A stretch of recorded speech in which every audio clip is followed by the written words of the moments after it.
You're listening to the Future Tech Health Podcast with Richard Jacobs. Until I reached age 40, I never realized the obvious, that we all have medical issues, or we at least have a family member or close relation that has, or will have them in the future. Medicine and biological systems are the final frontier.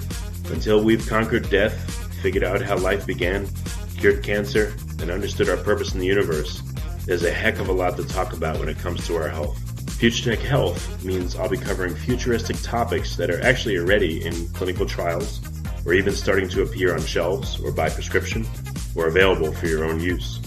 We dive deep into stem cells, CRISPR-Cas9, the science of sleep, epigenetics, medical testing, cancer, ketogenic diets, stem cells, aging, regenerative medicine, and more. My goal for you, the listener, is to learn from these podcasts. You may very well learn something that may change the course of your life for the better, steer you towards a new career, or give you insight into addressing a serious medical problem. Remember, however, this podcast and its content is informational in nature only.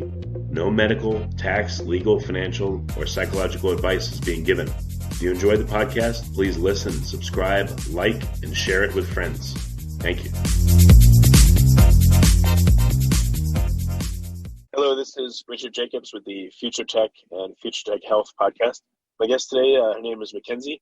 I met her at a coffee roastery, and we got to talking about coffee and all the parameters and elements that go into it. And it was like this hour and a half long conversation. It was amazing. And I just couldn't believe there was so much to the process. So I asked her if she'd be willing to come back on and talk about it, because it's rare to find anyone that knows much about coffee really at a deep level. And, so that's why she's here. So Mackenzie, thanks for coming. Yeah, of course. Yeah. Well, tell me, what got you interested in coffee in the first place? How did you end up working at a coffee roast place? So originally I wasn't actually that into coffee. I was really into tea, and I've always been interested in the science aspect of being able to taste different flavors, and just being able to smell different aromas in general.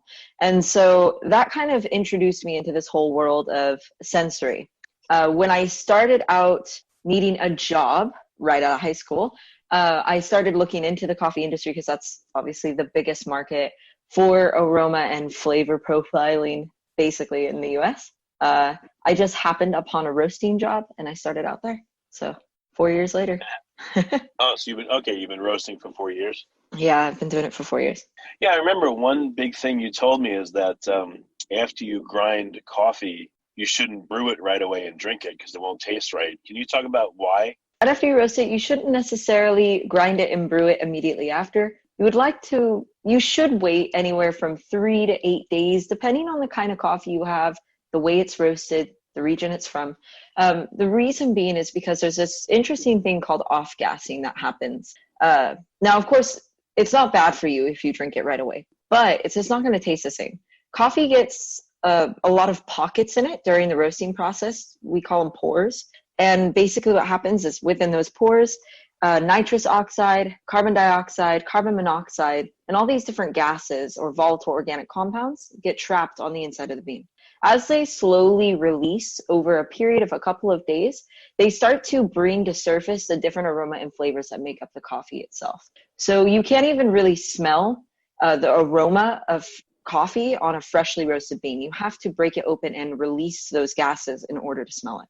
So when you roast coffee, is it like in a popcorn popper essentially? It's just hot air is blowing over the beans and they're flying around and roasting, or how does the roasting process work? So there's many different ways to roast coffee. Traditionally, coffee's always been roasted in a pan over a fire. So there's always going to be some sort of heat source. And there's 3 different kinds of major heat sources, right? There's a direct contact, there's a radiating heat, right? And then there's a convection sort of aspect to it, which is the air. So the way I've always roasted is in a drum style roaster with a gas flame, and we're pulling the air out of the beans. So you're getting that direct transfer of conduction heat. You're getting a little bit of that radiation from the cast iron. And then you're also getting that conduction as it's moving through the air as the drum is spinning. But you can totally roast in a popcorn popper as well. In fact, when I first started roasting coffee, I tried doing that at home. It's very fun. So, Cool. So what do the different roasting styles do to the coffee? How do they make it taste different? So that's kind of a hard question because there's so many different aspects of roasting that can change the flavor. But there's three main things that everybody talks about. There's a light, a medium, and a dark roast. Depending on the company you work for, the coffee shop you're at, the person you're talking to, they're all going to have a different perception of what is light, what is medium, and what is dark. But basically, a light roast is going to be something roasted to a lower temperature. It might not be roasted for very long, anywhere from 7 to 15 minutes. I've heard a 15-minute light roast, but that's not super common. But it's roasted to a lower temperature. It maintains a lot of the citric acid, so it's going to be a lot more sour or citrusy or acidic in the cup. It also maintains the majority of the caffeine within the bean itself compared to like a medium or a dark roast. It's going to be roasted to higher temperatures, and they're going to differentiate in flavor based on how long they're roasted for, or to what temperature, I mean. So the longer you roast the coffee, the darker it gets, or it tends to get? So roasting kind of takes place, so in general, yes, but roasting kind of takes place over a period of time and a rising of temperature. So think of the rate of a rise for like slope. You have the rise of a run sort of equation. That's kind of how we roast coffee. So you can roast coffee really quickly, but you have to get it to a certain temperature for it to be a dark roast. So coffee in general will become a darker roast, which means that it's going past second crack, or right up to second crack at about 420 degrees Fahrenheit. So it has to get to that temperature, or just about that temperature, to be considered like a really dark roast. You said a crack? What does that mean? So within the roasting process, there's a thing called first crack and second crack. First crack is kind of a stage of roasting. It's where a lot of newer roasters and the industry is actually moving this direction, where we do what we call a crack and drop, or a pop and drop, I've also heard it called, where you roast right up to the first crack and then you drop the coffee out, because it's going to maintain a lot of the different really delicate aroma and flavor profiles of the coffee without over roasting it, without over caramelizing these sugars. But basically what's happening during that first crack process is the coffee's increasing in temperature. It's going through the Maillard reaction and it's browning. It's doing a non-enzymatic browning. And as we're roasting, as it's going through this reaction, the water vapor on the inside of the bean is becoming really excited. It's getting to its temperature where it wants to burst. So it literally pops open the bean. The bean doubles in size. This thing called chaff that's on the inside, it's kind of on the outside of the bean, starts to come out at this time. And this is when you're just starting to get into an exothermic reaction in the coffee. At this point, the longer you roast it, the more you're going to start caramelizing the sugars. So a light roast is going to get right up to first crack, and maybe a little bit after first crack, and then it's going to be discharged from the roaster. Yeah. And then there's a second crack. Does the bean crack open even more later? So in second crack, it's kind of interesting. So second crack it's caramelizing the sugars, right? So roasting after the first crack it's all caramelizing sugars. But when you're breaking down those molecules, those carbohydrates, you're creating byproducts. So you're creating carbon dioxide, carbon monoxide, nitrous oxides, and water again. So it gets up to another temperature to where these pore pockets on the inside of the bean, they burst open.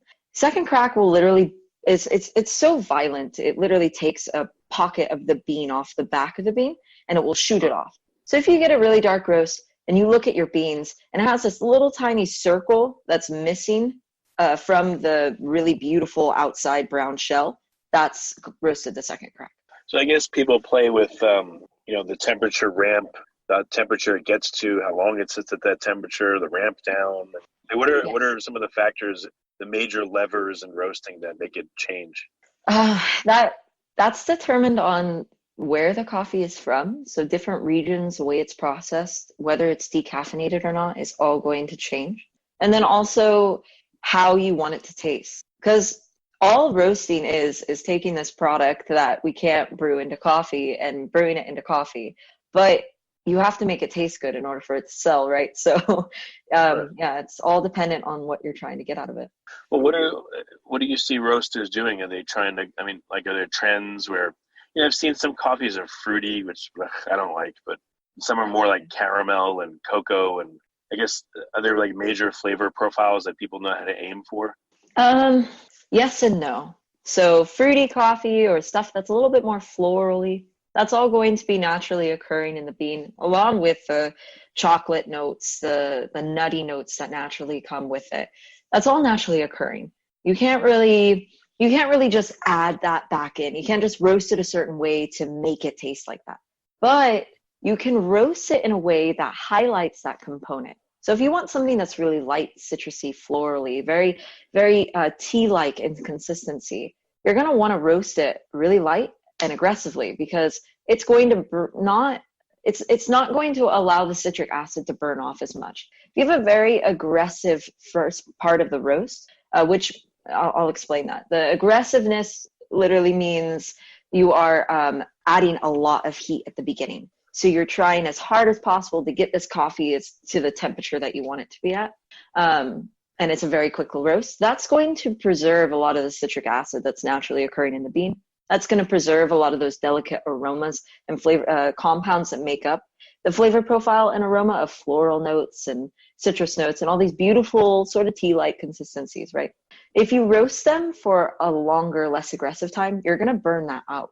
So if you want a more medium, mild, chocolatey, nutty sort of coffee, you might need to adjust the way you're adding heat in the beginning or even in the middle of the roast to either give more or give a little bit less to kind of coast it towards the way you want to be, if that makes sense. I feel like I didn't explain that very well, but.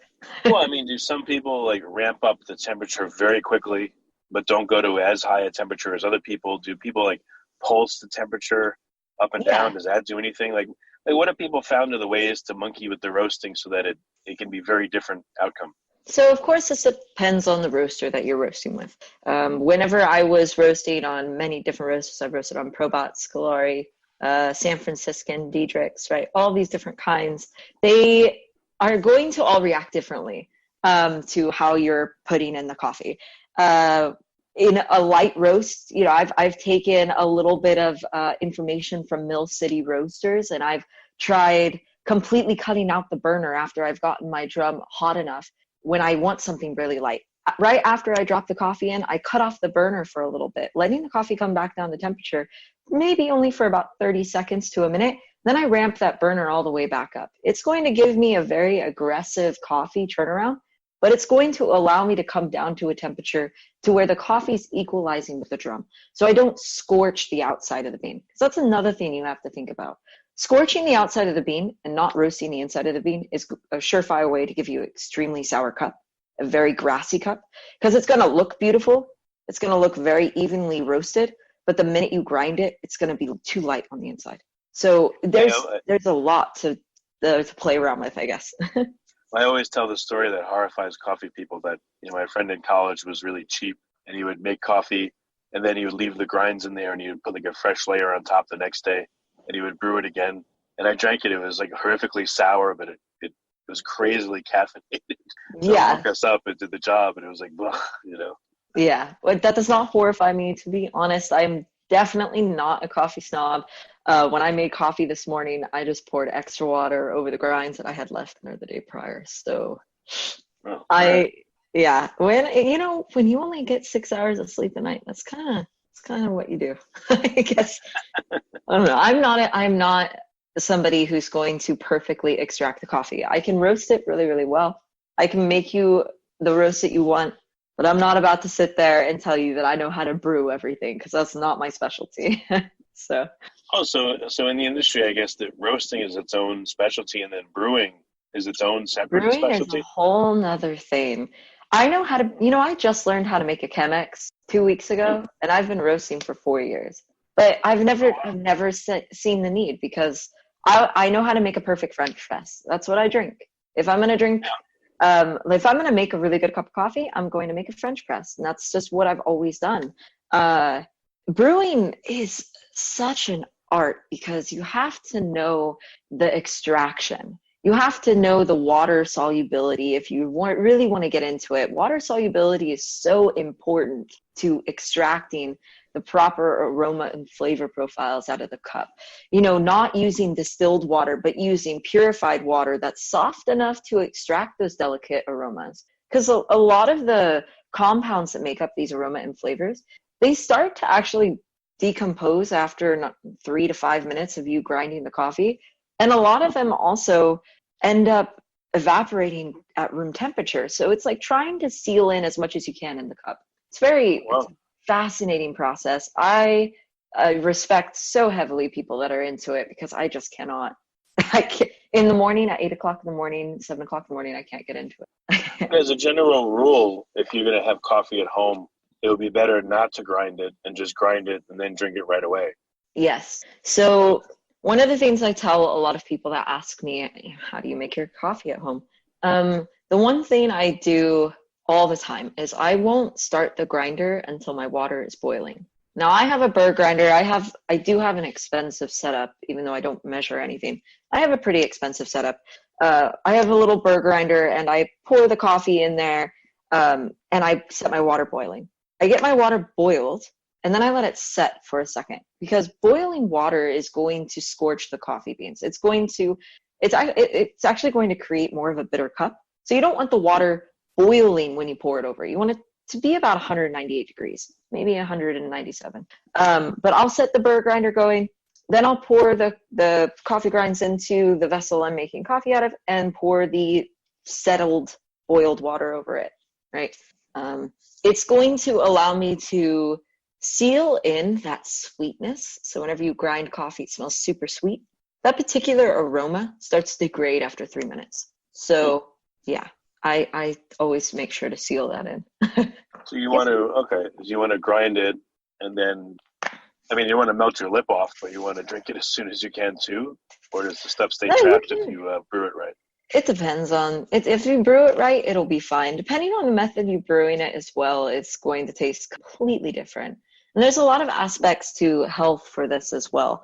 For example, there's a lot of news, there's a lot of stories in the news constantly going back and forth whether coffee is going to give you high cholesterol or not. If you brew your coffee with a paper filter, that eliminates the risk. But it also removes a lot of the oils that carry over some of the more delicate compounds. It gives you an extremely clean cup, and some people really like that. I personally don't appreciate the paper filter brewing methods, so like Chemexes and stuff. I'm not a big fan of them because I like the oily, gritty cups, but yeah. How do you, by the way, how is coffee decaffeinated? You mentioned that just for a second earlier. Right. Okay. So I got to look up I have to look up how to say the word because coffee decaffeination is very interesting. There is 3 different main methods of doing it. So there's the MC process or the methylene chloride process, which is a solvent used for direct decaffeination method. Basically what happens, you put the beans into this sort of hot water and methylene chloride solution. It extracts or dissolves the caffeine. You rewash the beans, you dry them, and then we roast them. And now methylene chloride, it evaporates at a very, very low temperature. So it evaporates at around 100 to 107 degrees Fahrenheit. We're roasting anywhere up to 400, 420 degrees Fahrenheit. So it's completely eliminated in the cup at the end, right? But that's the main process. If you go almost anywhere in the world, that's most likely what you're going to get. The second most popular method is the Swiss water processing, which is agitated water. You soak it in super cold agitated water, and then it sort of dissolves the caffeine as well. You re-dry the coffee, and then you send it out to the roasters. Problem with that one is for every 100 grams of decaf coffee you want to make, you have to throw away 100 grams of regular decaffeinated coffee already, because they have to use 100 grams of coffee, put it into this water, it extracts everything, all the flavor compounds, all the caffeine. They take that coffee out, throw it away, put another 100 grams of coffee in it. There's only so much you can extract out of coffee when it's already been extracted. The water is already at its high level of solubility at that point. And so it will only extract the caffeine from those beans. But you're getting a lot of waste out of it. So it's not necessarily the best method. The third method that I've been roasting a lot recently, and I'm seeing an increase of, which is great, it's just really expensive, is the indirect processing method of carbon dioxide, where they basically put this all these beans into a chamber. They fill the chamber with a little bit of hot water, steam, and carbon dioxide. It dissolves the caffeine. You then wash the beans, dry them, and then the roasters receive them. That method is my favorite. It's the easiest to roast because decaf coffee has its own personality. And it also is the easiest to sort of taste the coffee. So I don't know if you've ever had decaf, but typically it doesn't really taste that good. Actually, I was afraid of it, but I recently started having it like a year or two ago, and it seems to be really good. I can't even tell the difference. I guess wherever I go, the new methods are working. Yeah, we're getting really better at roasting and figuring out how to decaffeinate coffee. Because decaf coffee, there's so much potential to it. There's so much potential. It's just the coffee, like up until recently, it was the coffee everybody's grandmother drank, you know? Nobody cared about it, but I love it. I love decaf now. So. Well, you could drink it with impunity just about. I've read that it's approximately 90% less caffeine, although it varies. So it varies, you can't drink like 50 cups a day, but it's a lot safer to drink than drinking caffeinated, especially later in the evening. That's why I drink it. Right. So, all right, let's put this into comparison. A double shot espresso of Arabica coffee, it's going to give you about 80 milligrams of caffeine, right? A double shot espresso of decaf Arabica coffee is going to give you 8 to 11 milligrams. So you can actually have quite a bit of decaf without it actually getting you up to the same point as one double shot of Arabica. So okay, makes sense. And what does it do to the roasting? You said it had its own personality. Like, how does that change the roasting process? So the beans itself look different. The beans are harder. They look more rock-like in both the size of them as well as the color. So unroasted coffee is sort of a light green, bluish green, yellow green color range. Decaffeinated coffee is brown or gray or like a stone gray. It's a very weird color. When you roast it, because the water percentage is different and because the cellulose is broken down in the decaffeination process, it will either do two things: absorb the heat way better, or it absorbs heat like crap, and it won't work for you very well. So you have to play around with the way you're roasting it, depending on where it's from, to properly be able to actually roast a good cup of decaf. Yeah, you mentioned, obviously coffee is from many places in the world. How does that contribute to differences in it? If something's from, Colombia versus, Ethiopia, like what are the differences you've seen when you come to roast it? Most of it has to do with the processing methods. So if you have the most common processing method worldwide is washed processing, which is going to give you a really clean citrus, basically a citrusy cup. It's not 100%, but in general, very easy to roast, very nice, beautiful beans. They're very clean. Then there's something called a semi-washed or a half-washed processing method, which is basically they remove the skin of the cherry. They dry the mucilage onto the beans. Then they then they take the mucilage off by scrubbing, and they re-dry the beans again. That's going to give you a weird kind of roasting profile, but the end result is going to be very earthy, very sort of, think of like a Sumatran bean or something from East Timor or something from Indonesia in general. That's all going to be pretty much semi-washed or a half-washed processing. Roasting that is pretty easy, but it still has its own personality in the way that it absorbs heat, because the beans might still have a little bit of like more sugars attached to it on the outside. Then there's natural processing or sun-dried. That's going to give you those fruity cups that you said you didn't like. That's my personal favorite. That is, it's my personal favorite. I love a super heavy fruity cup. But those coffees, they change. Their water percentage in the actual dried bean can vary from bean to bean because of the nature of how it's process. So basically you take these cherries, these beautiful red or yellow or pink, green coffee cherries. You lay them out on beds, raised beds, or on concrete floors, grounds, whatever they have at the station. And they dry the cherries onto the beans like raisins. Then they remove the raisin part of the cherry and dry it again, and then remove the parchment. And that gives this really beautiful bean that's very fragrant. It's extremely fragrant. If you're not careful, it's going to turn into a fermented, winey sort of coffee. But it's so beautiful and it's so delicate, and I love roasting it, but I hate roasting at the same time because it changes every single time. I can't have a consistent cycle. There's no such thing with sun-dried coffee. So how do you know when you're about to roast something? Do you do you have like a tiny little roaster and you like test roast a little bit of it? Or how do you know what to do? So for me personally, if I'm buying it and I'm roasting it at home, I'm going to test roast 1/4 pound, of coffee. With my job, I personally am not the one that is responsible for making the different kinds of coffee that we're roasting or ordering them. I am responsible for ensuring that I can roast the coffee that I'm given and be able to roast it to how they want me to roast it, to a guideline. But in the industry, if you are wanting to try to figure out how you want to roast it, you're going to roast it on a sample roaster, anywhere from 1 kilogram to 2 kilograms typically. And you roast it many different ways. Then you do what's called a cupping. So you'll grind the coffee, you put it into these little cups, pour hot water over it, let the grind settle. You scoop off the top crust part of it, and then you cup it. You literally take a spoonful and you sip and spit. It's kind of like wine in a way.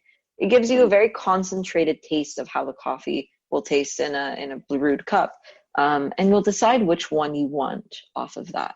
I'm not directly involved in that process. I've done it a couple of times, but I'm not involved in that process as heavily as I am just roasting. I guess you'd have to taste coffee. I know I don't know if those people get sick of it, but I guess they get very sophisticated palates doing that every day. Yeah, some of the larger companies that I know, like Nestle in general, their green coffee quality teams, basically, they are going to be tasting 400, 600, 800 cups of coffee a day. Wow. Yeah, because they're just importing so much coffee. Yeah, I once saw this science show, where the guy was like a taster for an ice cream company, and he had a golden spoon and said they would cut open the ice cream and he would taste it with the spoon and then spit it out. Yeah. Otherwise, he'd probably be 800 pounds. But yes. I guess the spoon was made so that, there was no residual taste on it or something. Interesting. I've never heard of that. But I also don't work in the ice cream industry. I don't have to deal with like fat deposits on spoons either. So that's great. So with roasting, I don't know, is there anything new coming down the pike, like new ways to do it or really unusual ways to do it that you're seeing coming? Recently, within the past 5 years, or 4 years, I guess, there's been an upturn of barrel-aged coffees, which is so fascinating because green coffee, so unroasted raw coffee, is so absorbent of aromas. And people have started putting them into barrels. They've started putting them into whiskey barrels, gin barrels, rum barrels, wine barrels, tequila barrels, all these different barrels, and aging them and then roasting them. I have a tequila barrel-aged coffee right now that I've been drinking cold brew, and it's amazing. It's a limited batch. It's something that you have to be really careful with because you can you can actually explode your roaster. But it's such a fascinating aspect of what you can do with coffee. Because we haven't really explored that. I mean, people make coffee stouts, but coffee that doesn't have any alcohol in it but tastes like alcohol, it's my favorite thing right now. I love it. So yeah, coffee is fermented, right? At some point, or like it can be. When would this happen? Yeah, when does this happen? So this happens once you receive the green coffee. So a roaster would receive the green coffee. Then they would throw it into these barrels that they got from either a local distillery or a local, or even a big name distillery that makes whiskey or gin or whatever. They just buy the barrels from them. Then they throw the green coffee into these barrels that don't necessarily have any liquid in them. but are just when you open up a whiskey barrel, it doesn't have any whiskey in it, but it smells like whiskey. That's what they throw them into. You're just kind of shaking them every 3 to 6 months, or every month, depending on how long you want to age it for. I've heard people aging it for 3 months in tequila barrels, to 9 months in wine barrels, to 4 months in gin barrels. It just really depends. And then you take it out and you roast it, which that's the dangerous part, because you can explode your roaster because there still might be some vapors left on the beans. And then you're ended up with this cup of coffee that has a flavor and aroma of what you put it into, but still has the natural components of coffee itself. Oh, wow. Yeah. And interesting. One of the last things I've heard of like single origin coffee, but does that mean that a lot of places will just, I don't know, put together a whole bunch of beans and then just have the roaster roast a composite? I mean, is that what you're given ever, or you always get single origin coffee to roast? So I'm given both. I have roasted beans that were from multiple different farms put together into what they would call like a mill or a crop share, or a co-sharing, like a co-farm basically. And then we just get this mix of beans from the same region, many different farms. I wouldn't necessarily call that single origin, though some people do. Single origin in general, though, is it comes from one country or one farm in that country. And it's better if it says the farm name on the bag, because then you can kind of look up the farm on Google and you can see like, oh, this is where it's from. This is the coffee that I'm drinking, and I could see where it's at on Google Maps, or maybe they even have some information about it on a coffee website, somewhere from a couple years ago where somebody had went down and met the farmers. It's very interesting. It's very humbling in a way to be able to see that farm name on a bag of coffee that you're drinking, especially here in the U.S. So, is it easier or harder to roast the mixed coffees? It can be easier. It can be easier. It can also be really difficult. It depends, honestly. It can be very difficult because there are so many different farms put together.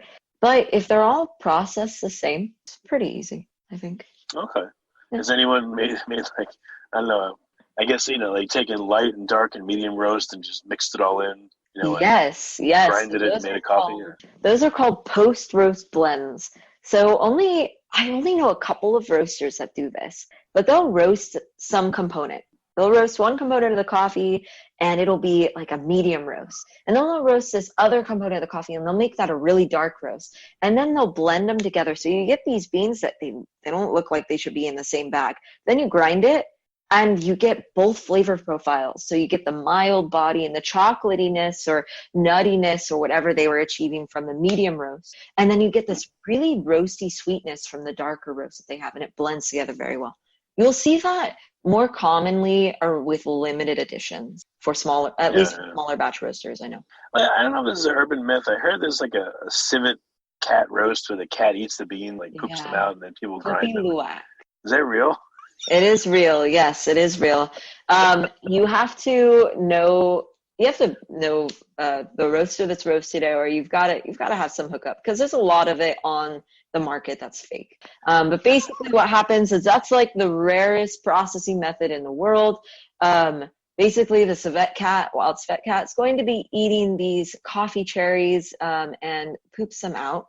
In the process of the digestion, it removes the cherry, but it's left with the seeds. So you take the seeds, you wash them, you dry them, and then you roast them. And I've had Kopi Luwak coffee once or twice, 2 times, I'll tell you. It's okay. It's very interesting because it doesn't really taste like coffee, to be honest. Really? A lot of the 2 times I've had it, it's tasted very like tomato soup. Yeah. Yeah. But you have to remember, there's so many different varieties of coffee. There's so many different species of the coffee tree. Like we know Arabica and Robusta, but in the U.S., the majority of coffees are Arabica. If you're going to a specialty coffee shop, if you're going to like if it's even like non-specialty, even if you look at folders in the stores and you look at the back of the bag, sometimes they'll say 100% Arabica. That's what we're used to. So a lot of times, some of this coffee that you're getting in the Kopi Luwak, it could be Robusta or it could be another species of coffee, and it just doesn't taste the same. It's not the same kind. It'd be funny if you had a single origin Kopi Luwak and they sent you a picture of the cat that ate it, you know. There you go. That would be down to. But you know what? I remember when I lived on the West Coast, there was this coffee shop in San Francisco that I really wanted to go to. They were selling Kopi Luwak coffee by the cup for $42. Wow. And you didn't get to keep the cup. Like, that wasn't a thing. I could not believe. And people would go and buy it. It's a very lucrative business. Yeah, that's interesting. Huh. All right. Well, very good. For people that want to know more about coffee and roasting and grinding, and what are some places they should go to start learning about it? So I'm going to start off with the chemistry portion for all the science nerds out there. Coffeechemistry.com, one of the best websites I remember ever learning from. They also do like different certificates for coffee science. You can go on there, like you can buy that sort of stuff. It's very, very cool. They have a lot of different testing analysis and caffeine analysis. The second place, if you really like the health aspect of coffee, coffeeandhealth.org is a beautiful institute of science for information on coffee, basically. They have like latest research publications on here, all recent. So I'm looking at the website right now, and they have one from this year about coffee indigestion and coffee intake. They have scientific peer-reviewed articles on there. Very good. Oh, wow, that's great. Yeah. If you want to learn about roasting. So roasting is interesting. You have to get a roaster or get a pan or something. But if you just want to learn about it, Mill City Roasters has a great YouTube series about how to roast coffee. They break it down to make it pretty simple for you. They're not snobbish about it. They're just really chill people. They're great. And if you want to know more just about coffee in general, I would highly, highly recommend seeking out a local roaster and going in and just asking questions. Because even if the roaster or the guy who runs the roaster isn't there, you can come back and ask the baristas or even ask them when the roaster is going to be in, and he will be willing to, they will be willing to give you information on that, I'm sure. So okay, well, that's great. Well, Mackenzie, thanks for coming. It's been a really cool call, and I love coffee, as you can tell, and I know you love it too. And yeah, I appreciate you speaking about it. Of course, yeah.